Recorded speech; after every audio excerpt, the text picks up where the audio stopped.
Hello दोस्तों, इस series के एपिसोड 3 के एक्सप्लेनेशन में आपका स्वागत है। अगर आपने इस सीरीज के एपिसोड 1 और 2 का रिकैप नहीं देखा है तो उसका लिंक आपको डिस्क्रिप्शन में मिल जाएगा। एपिसोड 3 एडार की कहानी की शुरुआत में हमें दिखाया जाता है कि ऑक्स ने एरोंडिल को पकड़ लिया होता है और वो उसे अपने अड्डे साउथलैंड पर लेकर आते हैं।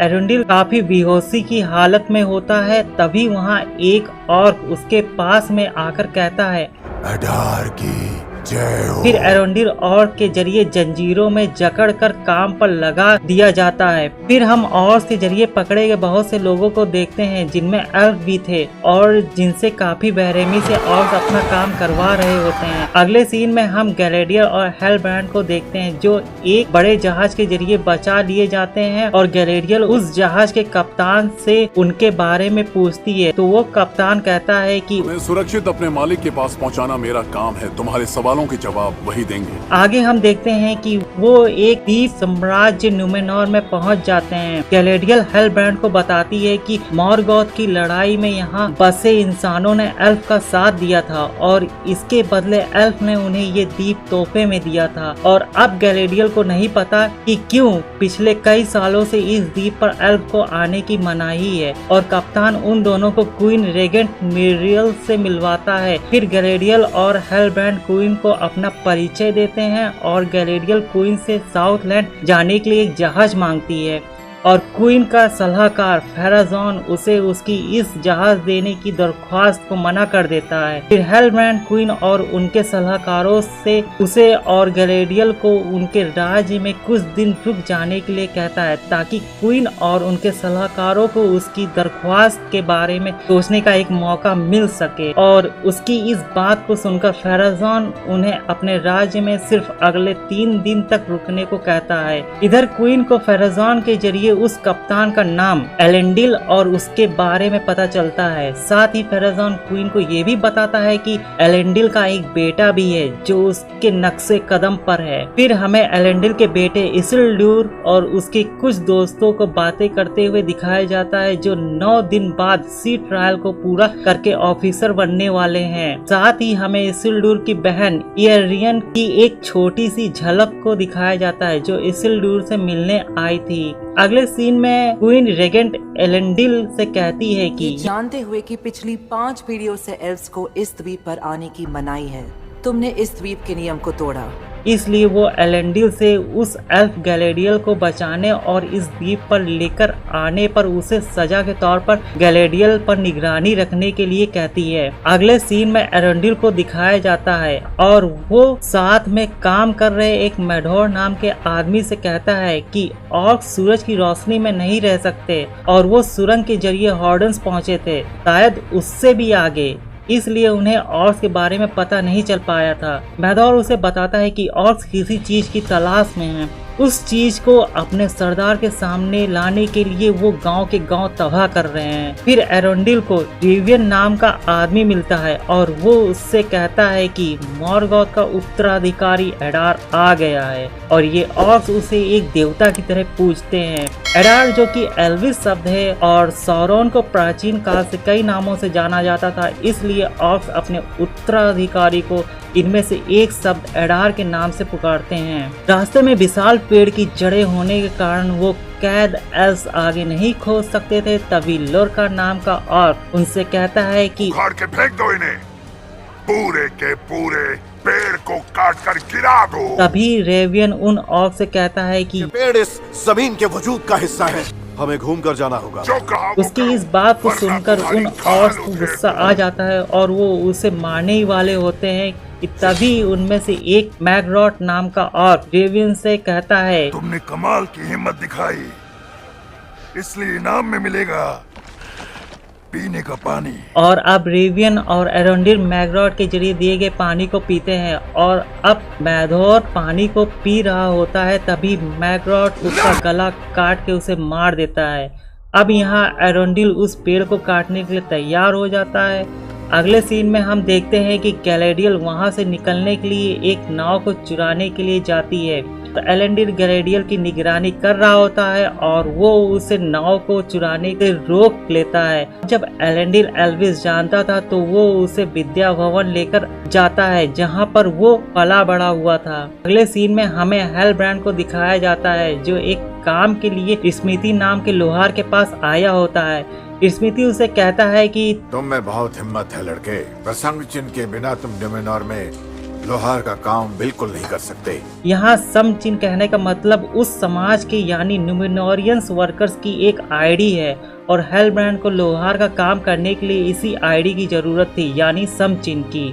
अब हेलब्रांड एक जगह खाना खा रहा होता है तो एक तमार नाम का वर्कर उससे बहस करने चला आता है और हेलब्रांड को उसकी बॉडी पर वही आईडी दिखाई देती है तो वो उनसे बहस ना करके उन्हें फ्री में ड्रिंक पिला के चुपके से वो आईडी उनसे चुरा लेता है। फिर वो उस आईडी के साथ कहीं जा रहा होता है और तमार को पता चल जाता है कि उसने उसकी आईडी चुरा ली है। तो वही वर्कर्स उसका पीछा करके उसको मारने के लिए आते हैं और तमार उसको एक जोर का मुक्का मारता है। अब हेलब्रांड को गुस्सा आ जाता है, फिर वह उन न्यूमेनोरियंस वर्कर्स को तोड़ फोड़ देता है। अगले सीन में हम गैलेडियर और एलेंडिल को दिखाया जाता है जो एलरोस के बनाए गए विद्या भवन में पहुंच चुके थे। यहाँ पर हमें पता चलता है कि एलरोस न्यूमेनॉर का पहला राजा था और उसका भाई एलरॉन्ड गैलेडियल का एक अच्छा दोस्त है। अब गैलेडियल को एक निशान की फोटो दिखाई देती है और वो उसे ध्यान से देखती है तो उसे साउथलैंड का मैप नजर आता है। अब जब गैलेडियल उस डॉक्यूमेंट में लिखी काली अंधेरी की भाषा को पढ़ती है तो उसे पता चलता है कि मॉर्गोथ की हार तो बस एक साजिश थी, इसके पीछे एक योजना है अपनी खुद की एक दुनिया बनाने की जहाँ बुराई सिर्फ बढ़ेगी नहीं बल्कि जीतेगी भी। और वो बताती है कि अगर साउरॉन सच में लौट आया है तो दक्षिण भूमि की तबाही महज एक शुरुआत है।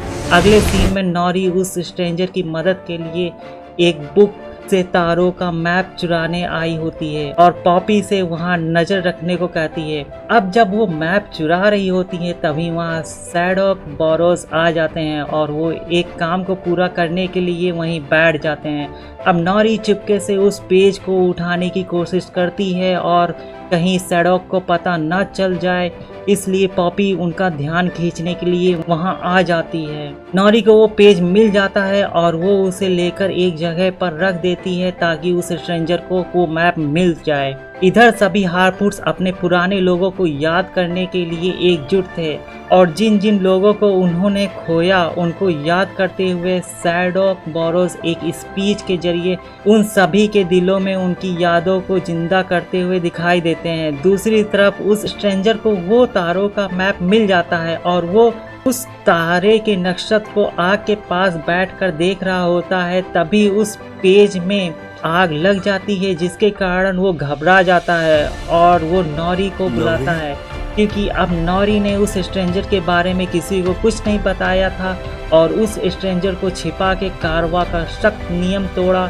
इसलिए उसे उसके इस कारवा के सबसे बड़े लोगों से डांट पड़ती है। फिर उसे और परिवार को कारवा में सबसे पीछे चलने को कहा जाता है। अगले सीन में हम एलेंडिल और उसके दोनों बच्चे इसिल्ड्यूर और इएरियन को देखते हैं और एलेंडिल उन्हें बताता है कि क्वीन ड्रैगन ने उसका ओहदा बढ़ा दिया है और उसे उस एल्फ गैलेडियल पर नजर रखने को कहा गया है। फिर एलेंडिल इसिल्ड्यूर से कहता है कि आज से 9 दिन बाद समुद्री परीक्षा शुरू होगी और जहाज सफर पर निकलेगा और तुम उसमें शामिल होगे। फिर एरियन एलेंडिल को एक खुशखबरी देती है। वो बताती है कि इसिल्ड्यूर के कहने पर उसने दोबारा कोशिश की और उसे शिल्पकारों के साथ काम करने का मौका मिल गया। उसकी इस बात को सुनकर एलेंडिल बहुत खुश होता है।